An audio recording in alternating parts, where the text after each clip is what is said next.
Little House on the Prairie. Pa goes to town. Before dawn, Pa went away. When Laura and Mary woke, he was gone, and everything was empty and lonely. It was not as though Pa had only gone hunting. He was going to town, and he would not be back for 4 long days. Bunny had been shut in the stable, so she couldn't follow her mother. The trip was too long for a colt.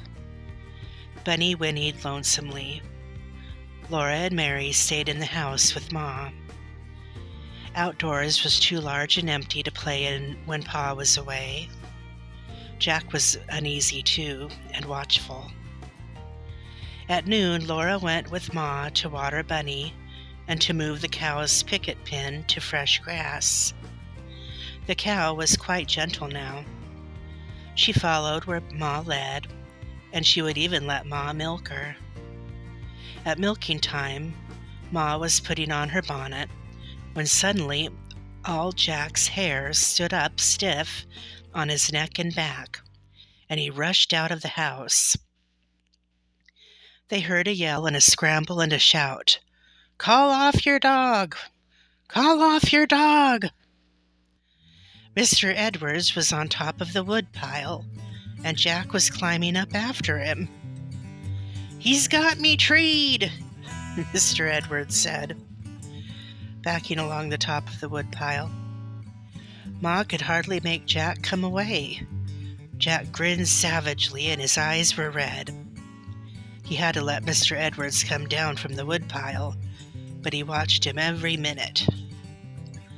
Ma said, "I declare, he seems to know that Mr. Ingalls isn't here." Mr. Edwards said that dogs knew more than most folks gave them credit for. On his way to town that morning, Pa had stopped at Mr. Edwards' house and asked him to come over every day to see that everything was all right. And Mr. Edwards was such a good neighbor that he had come at chore time to do the chores for Ma. But Jack had made up his mind not to let anyone but Ma go near the cow or Bunny while Pa was gone. He had to be shut in the house while Mr. Edwards did the chores. When Mr. Edwards went away, he said to Ma, "Keep that dog in the house tonight, and you'll be safe enough." The dark crept slowly all around the house. The wind cried mournfully, and owls said, "Hoo, hoo." A wolf howled, and Jack growled low in his throat. Mary and Laura sat close to Ma in the firelight. They knew they were safe in the house because Jack was there, and Ma had pulled the latch string in. Next day was empty like the first. Jack paced around the stable and around the house, then around the stable and back to the house. He would not pay any attention to Laura.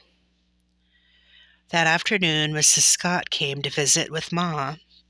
While they visited, Laura and Mary sat politely, as still as mice. Mrs. Scott admired the new rocking chair. The more she rocked in it, the more she enjoyed it, and she said how neat and comfortable and pretty the house was. She said she hoped to goodness they would have no trouble with Indians. Mr. Scott had heard rumors of trouble. She said, "Land knows they'd never do anything with this country themselves. All they do is roam around over it like wild animals. Treaties or no treaties, the land belongs to folks that'll farm it. That's only common sense and justice." She did not know why the government made treaties with Indians. The only good Indian was a dead Indian. The very thought of Indians made her blood run cold. She said, "I can't forget the Minnesota massacre.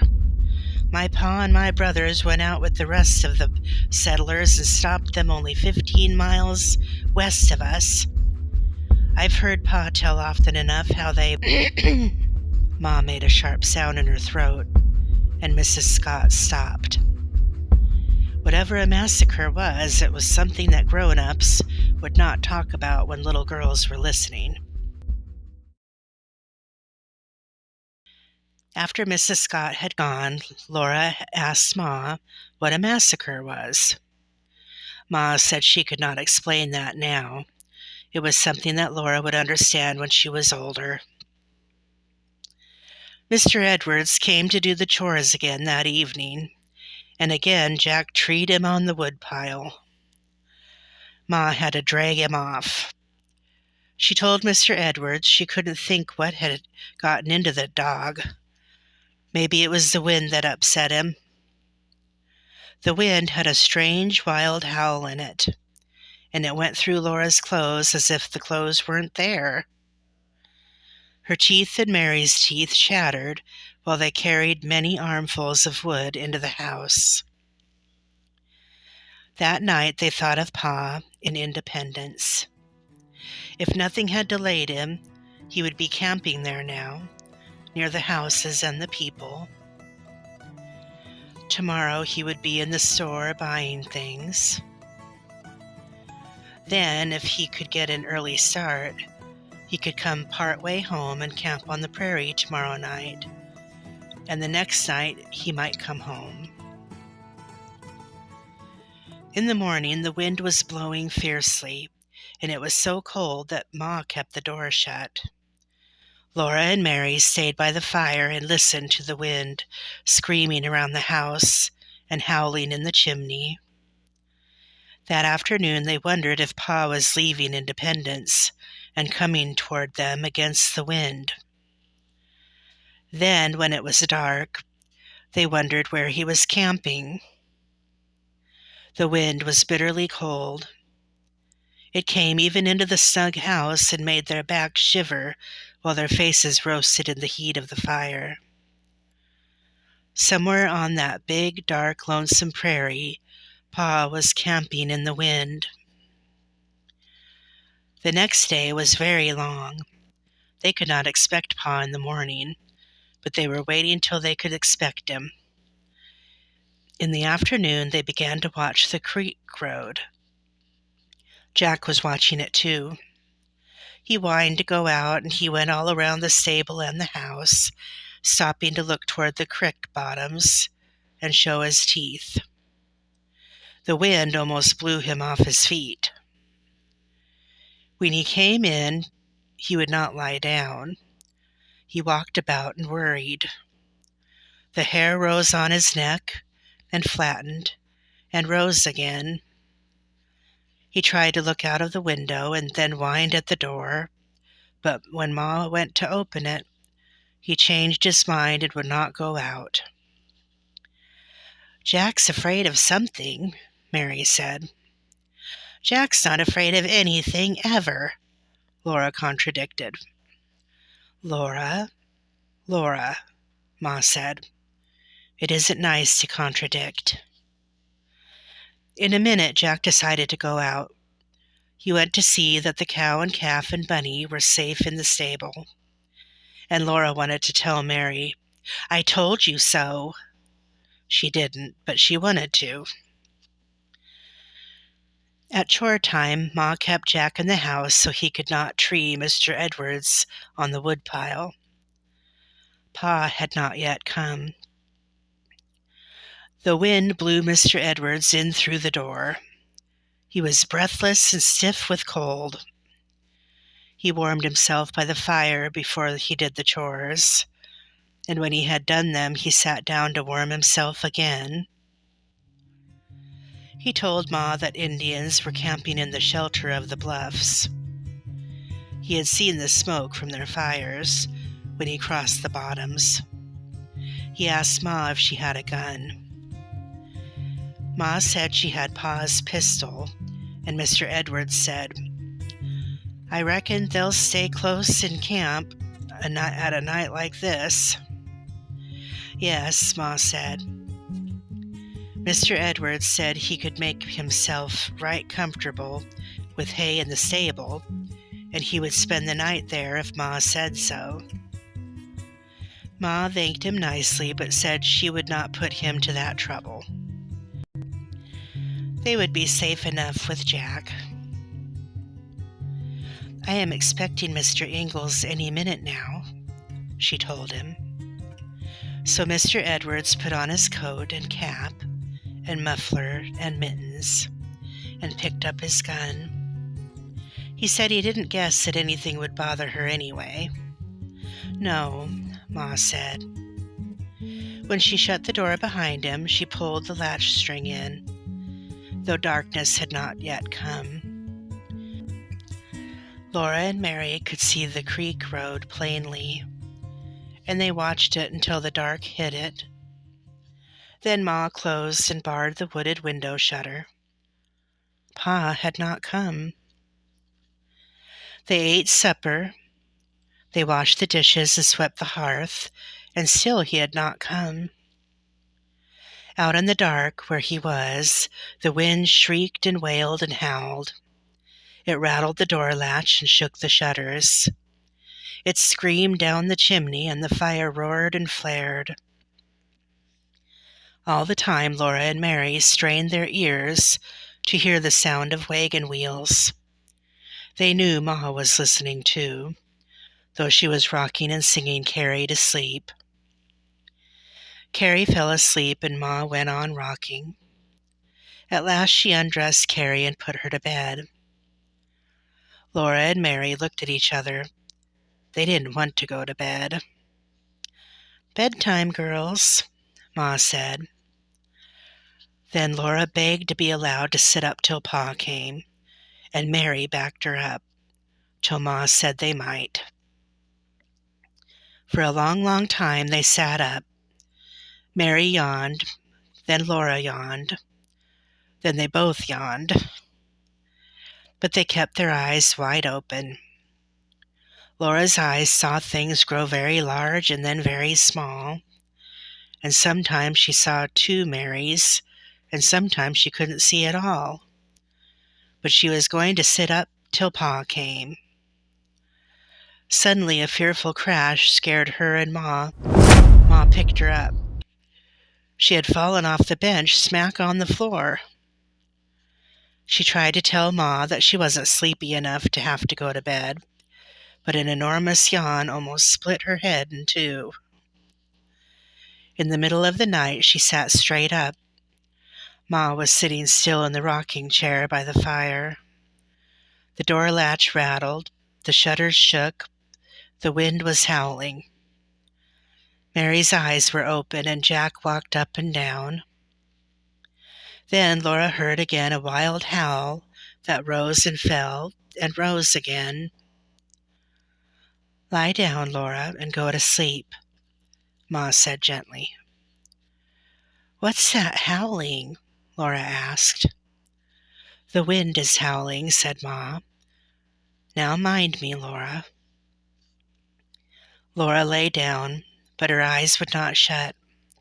She knew that Pa was out in the dark where the terrible howling was. The wild men were in the bluffs along the creek bottoms, and Pa would have to cross the creek bottoms in the dark. Jack growled. Then Ma began to sway gently in the comfortable rocking chair. Firelight ran up and down the barrel of Pa's pistol in her lap, and Ma sang softly and sweetly. Laura didn't know that she had gone to sleep. She thought the shining angels began to sing with Ma, and she lay listening to their heavenly singing until suddenly her eyes opened, and she saw Pa standing by the fire.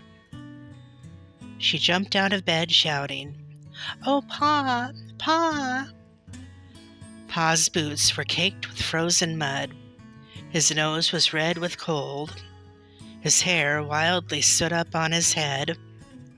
He was so cold that coldness came through Laura's nightgown when she reached him. "Wait," he said. He wrapped Laura in Ma's big shawl, and then he hugged her. Everything was all right. The house was cozy with firelight. There was the warm brown smell of coffee. Ma was smiling, and Pa was there. The shawl was so large that Mary wrapped the other end of it around her. Pa pulled off his stiff boots and warmed his stiff, cold hands. Then he sat on the bench and he took Mary on one knee and Laura on the other, and he hugged them against him, all snuggled in the shawl. Their bare toes toasted in the heat from the fire. Ah, Pa sighed. I thought I would never get here. Ma rummaged among the stores that he had brought and spooned brown sugar into a tin cup. Pa had brought sugar from Independence. Your coffee will be ready in a minute, Charles, she said. It rained between here and Independence going, Pa told them. And coming back, the mud froze between the spokes till the wheels were nearly solid. I had to get out and knock it loose so the horse could pull the wagon. And seemed like we'd no more than started when I had to get out again and do it again. It was all I could do to keep Pet and Patty coming against that wind. They're so worn out they can hardly stagger. I never saw such a wind. It cuts like a knife. The wind had begun while he was in town. People there told him he had better wait until it blew itself out, but he wanted to get home. It beats me, he said, why they call a south wind a norther, and how a wind from the south can be so tarnation cold. I never saw anything like it. Down here in this country, the north end of a south wind is the coldest wind I've ever heard of. He drank his coffee and wiped his mustache with his handkerchief and said, That hits the spot, Carolyn. Now I'm beginning to thaw out.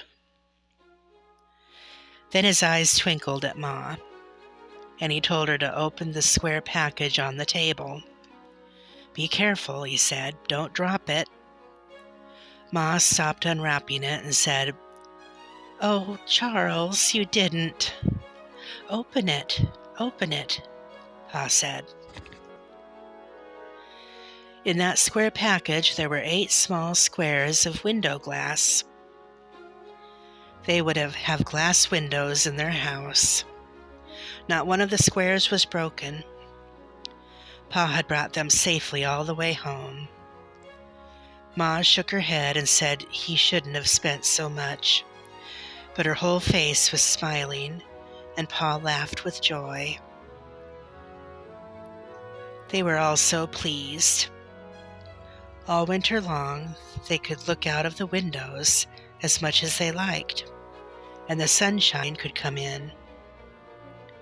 Pa said he thought that Ma and Mary and Laura would like glass windows better than any other present, and he was right. They did, but the windows were not all he had brought them.